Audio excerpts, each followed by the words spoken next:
食住其實差唔多，廣東旅遊更超班。Hello， 大家好，我係廣東旅遊嘅林仔。今日同大家推介嘅呢係 CHEZ116惠州又食又拎地道下午茶人食紅燒魚鴿2天團。首先呢條線路嘅話呢，我哋會喺9點鐘深圳灣口岸集合，10點鐘福田口岸出發。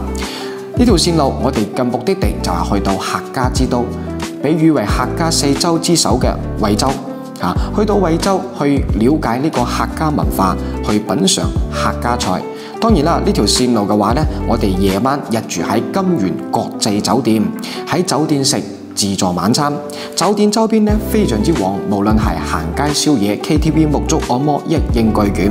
行程當中呢，亦都會帶大家去到東坡祠，去了解我哋大文豪蘇東坡嘅一個故事。